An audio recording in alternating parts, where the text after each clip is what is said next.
Péronne, la ville militaire ceinturée de 4 kilomètres de remparts est oppressée par son manque d'air. 3 portes principales, de Paris, de Bretagne et Saint-Nicolas, s'ouvrent et se referment vers l'extérieur. Une 4e, la porte de Flamicourt, ne sera créée que pour l'arrivée du chemin de fer. Quelques passages, tunnels ou souterrains discrets, comme la poterne de l'Estanque près de la rue du Moulinet, permettent à l'armée de vérifier et d'entretenir ses ouvrages de défense. 3 autres passages secondaires ou portes oubliées voient se croiser dans la joie et la douleur promeneurs et convois mortuaires.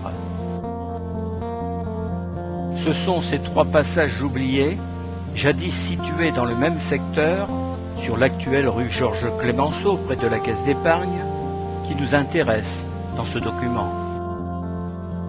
En rouge, voici le passage de la porte Dauphine, bientôt appelée du Nord. En vert, la porte Neuve lui succédera. En bleu foncé, la poterne du bastion Richelieu guide le promeneur vers le chemin noir, représenté par des pointillés de même couleur. En bleu ciel, l'eau ou les zones marécageuses. Cette portion de plan de Péronne de 1893 nous confirme le contour des remparts de l'époque, proche du bastion Richelieu, aujourd'hui disparu. La salle paroissiale actuelle est strictement à l'emplacement de son ancienne poudrière. Voici la porte Neuve vue de la rue du Pan, à droite de la mairie.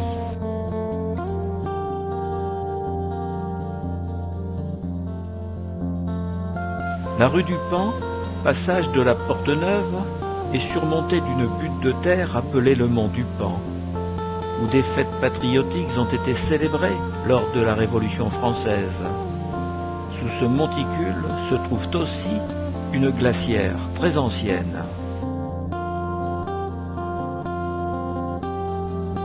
La vue de la porte Neuve est maintenant prise de l'extérieur.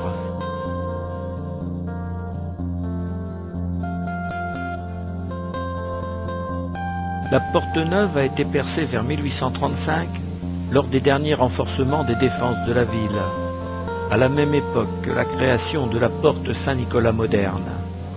Celle-ci permet un accès direct au bastion Richelieu qui accueille la nouvelle poudrière.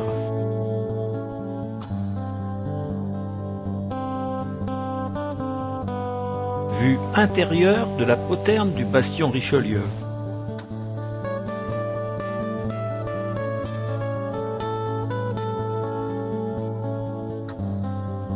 Impressionnant ces hauts murs. Pourtant, nous sommes bien à Péronne, dans le bastion Richelieu. C'est sur ce chemin que passera la future rue Georges Clemenceau.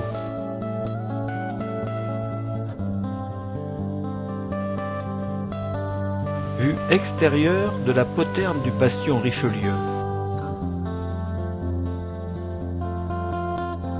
On peut aussi y voir la sortie de la porte Neuve.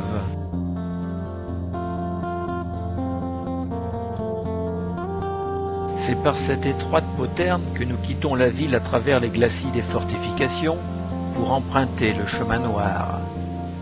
Le timbre est affranchi en 1906. Cela nous donne une idée de la date de la prise de vue.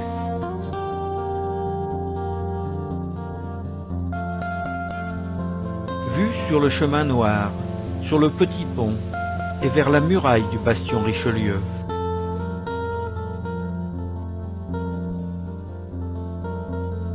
Remarquez aussi les zones marécageuses des défenses de la ville. Le chemin noir mène au cimetière, mais aussi au bois, jardins et jeux du Quinconce, très prisés des Péronnais. Au Quinconce et au beau jour, les flonflons des Orphéons, réunis sous ce kiosque, enchanteront promeneurs, badauds et familles. Plantés de tilleuls en Quinconce, à la veille de la Révolution, dans l'esprit des Lumières, ces bois seront le bol d'air des Péronnais étouffés au sein d'une muraille oppressante, gardée par les militaires. C'est aussi par ce frêle petit pont que passaient les convois mortuaires. De corbillards menés par un cheval à Péronne, il n'y en avait pas. La passerelle exiguë, trop fragile, et le sentier non carrossable ne le permettaient pas. Et c'était dans une voiture légère à bras, tirée et poussée par des hommes, que la bière rejoignait sa dernière demeure. Le chemin noir doit peut-être son nom au fait qu'il conduisait au cimetière.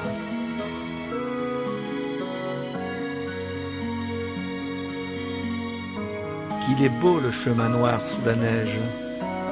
À gauche, le bastion Richelieu.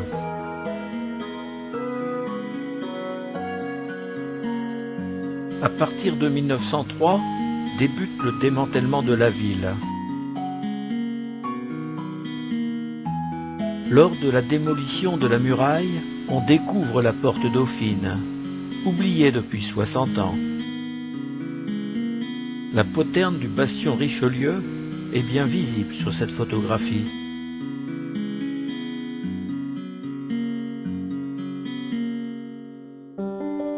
Le nom Dauphine a été donné en 1781 lors du percement de la porte en l'honneur de la naissance cette année-là du fils aîné de Louis XVI et de Marie-Antoinette. Le nom porte Dauphine, inconvenable à la Révolution française, sera changé en porte du Nord, tout comme la rue y menant, qui deviendra rue Porte du Nord. Murée à la création de la Porte Neuve vers 1835, la porte Dauphine ou du Nord sera la première porte oubliée des Péronnais. Cette vue de synthèse nous représente la muraille, avant la réouverture de la porte.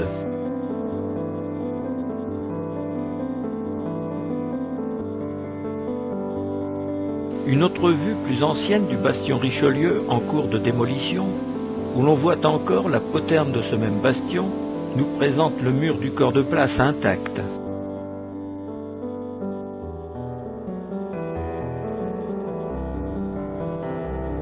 Le timbre est daté de 1912. La rue Porte du Nord est devenue rue de la Caisse d'Épargne. Et l'avenue du Quinconce, qui deviendra en 1936 avenue Charles Boulanger, est tracée, mais n'a pas encore d'habitation.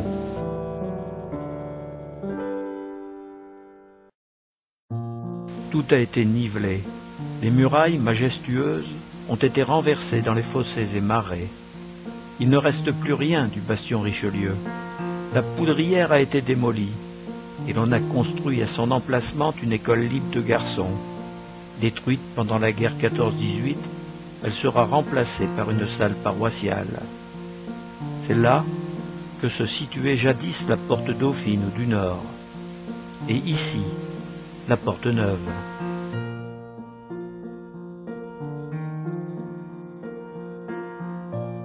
Il est fini le temps où l'on voyait encore sur le dédale du chemin noir des hommes haletants, tirant et poussant le tombereau qui transportait le cercueil jusqu'à sa dernière demeure.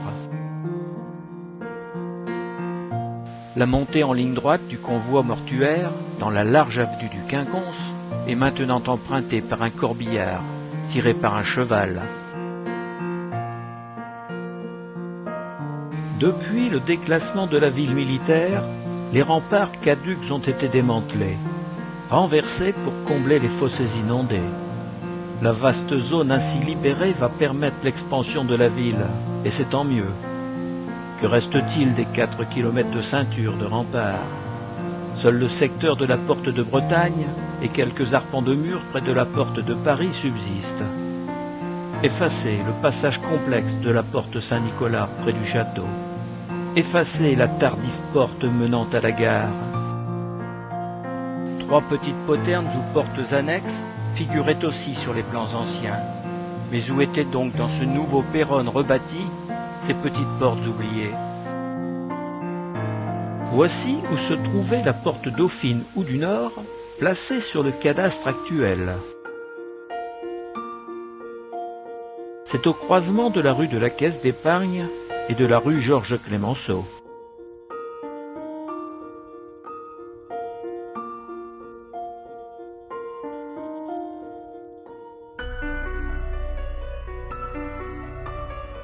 C'était d'ici que l'on voyait la poterne du bastion Richelieu. Au fond, vers l'ouest, la porte neuve a disparu, mais la rue du Pan où elle débouchait est toujours présente.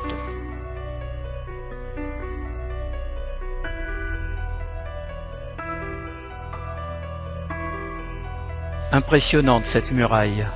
La vue est prise de l'intérieur du bastion Richelieu en regardant sa poterne vers l'est.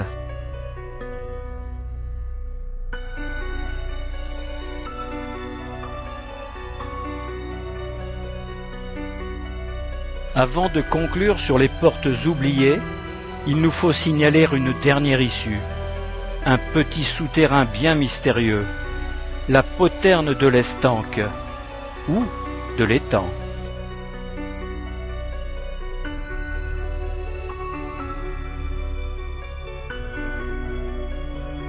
Il n'y a pas de photographie de la poterne de l'Estanque. C'était pour les militaires un tout petit passage de service, situé à droite de cette tour, la tour Maillard, sur un ancien plan. Difficile à imaginer, mais cette majestueuse muraille, représentée ici au premier coup de pioche de sa démolition, sera plus tard le point de jonction entre la rue du Moulinet et le boulevard du Fort Carabi, l'entrée des Jeux du Cam.